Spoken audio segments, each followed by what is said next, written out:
Hey everybody, hope you're having a good Saturday. I wanted to put out a little bit of content today. I'm starting a video series I'm going to try and put out called How We Beat the Seahawks. I hate the Seahawks, just plain and simple. If you've been around 49ers Web Zone in the forums, you've seen that seen me mention that I used to live in Seattle and I hate the Seahawks. So when we beat them this year, that was one of the greatest games in the last 5 years for me. I don't care about draft position when we're playing the Seahawks. I just want us to beat them. And we actually did, so it was great. So I wanted to touch on that a little bit, add a little spice to the offseason. Maybe you're watching the Combine today. That's cool too. You can see what players we might or might not draft. This is the time of year to have that draft crush and figure out who you're going to do or who you're going to get. But I want to talk about this play. This is the first touchdown we get. We had just hit a chunk play right before this to Dante Pettis. Seattle came out in man coverage. It was cover one man, and there was a busting coverage. Shaquille Griffin thought he was supposed to blitz for some reason, and he ended up turning Dante Pettis loose. No one covered him, and Nick Mullins did a good job. He found him, hit a chunk play for about 26 yards. So Shanahan does a good job here. He recognizes that Seattle was just in man coverage and they had a bust. Most of the time when that happens, teams will immediately switch to zone. They get in this, okay, we need to calm down. Let's not have these man coverage bust situations. Let's go to our bread and butter, which Seattle, it's cover three zone. And Shanahan also had switched to more of a power man scheme for running in this game. He's still doing the zone run, but he ran more power man than I think in any other game I saw him do that in all year long. Part of that is Seattle playing us so often will get a feel of your tendencies for when you're going to run and which direction. And so they were crashing the D line in different directions, especially the first time we played them in the year.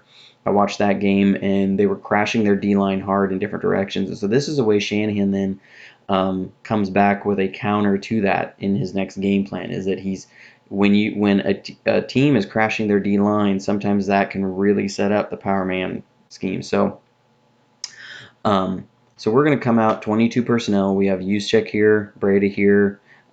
We have Garrett Selleck here and George Kittle here. 22 personnel is two backs, two tight ends. And then Marquise Goodwin is our lone wide receiver. Now, one thing I like about this play is Shanahan uses his primary weapons to set up a secondary guy.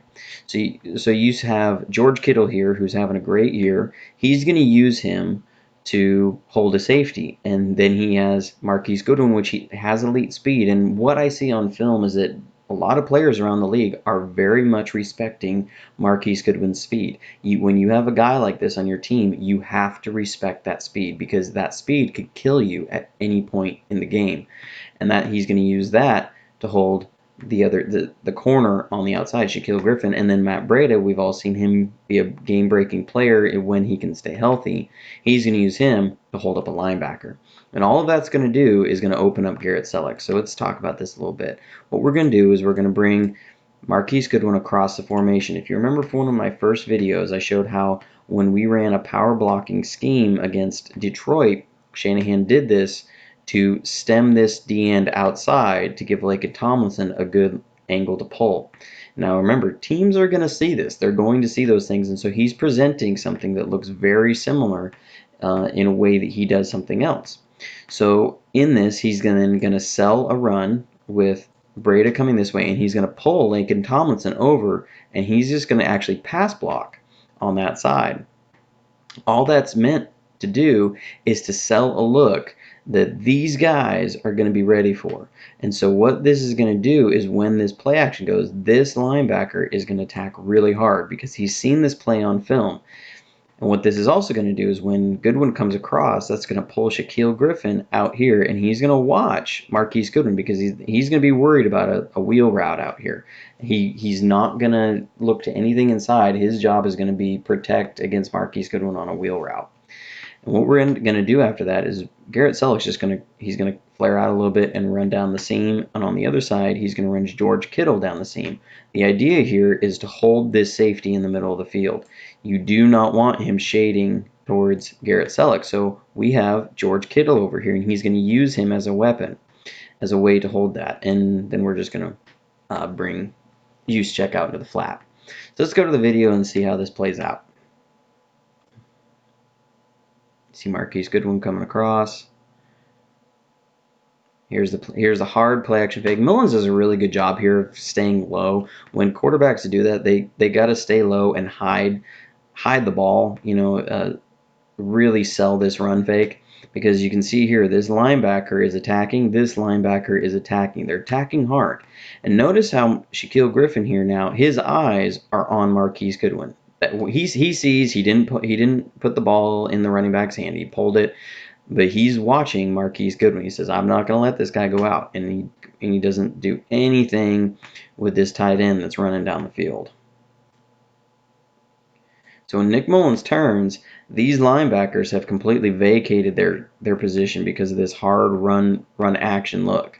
And even though he's in this throwing position, let's go back and watch this safety. I want to point this out, because this safety is he's backpedaling, but he never commits. Even here, he's opened his hips, but even though Mullins is in the middle of throwing, because of the threat of George Kittle over here, he never launched towards this side of the field. He was trying to keep himself in position so that he wouldn't get faked out, because he's afraid of George Kittle. That's the power of when you have a dominant player, how he can open things up for other players. Mullins does a good job here. He doesn't want to lead Selleck too far down the field because there is a safety there. So he just kind of lays this out and doesn't lead him into the safety. Young quarterbacks, a lot of times, they're trying to hit this guy as far down the field as they can, so they'll try and lead him down the field, but they end up leading him into trouble and can get their guy blown up.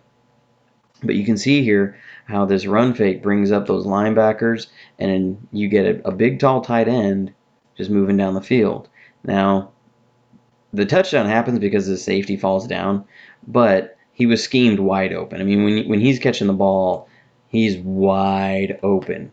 That's as open as you get in the NFL, because we have the corner that's supposed to be in deep third. He's over here following Marquise Goodwin. The safety never wanted to commit to that side because he's being held by George Kittle, and the linebackers were held by the run action. So when you have a good run action and you have players who can hold the defense and make the defense respect them, this is what can happen, is you can get guys who are not big time game breaking players who end up scoring 41-yard touchdowns. That's how, when you have a coach who knows how to scheme players open, this is what we're talking about scheming players open. This does not require a game breaking player to run this play. This requires knowing how to use the weapons you have to set a defense up for certain things. One thing I love here is George Kittle, because even though this safety falls down, George Kittle goes and looks for work. I mean, look at this. He's going and trying to find somebody to go block. He wants to help his teammate out, and he's just as excited about his teammate scoring a touchdown as if he had just scored a touchdown. That's why, I mean, you got to love George Kittle. That guy's a gamer, and you can see how the presence of George Kittle on our team, how you can start to build an offense around players like this. This is exciting stuff to see. I mean, even if that safety doesn't fall down, we get a really nice chunk play. We're set up in the red zone. But this is our first touchdown, how we got it. And it was a great play and a wonderful design.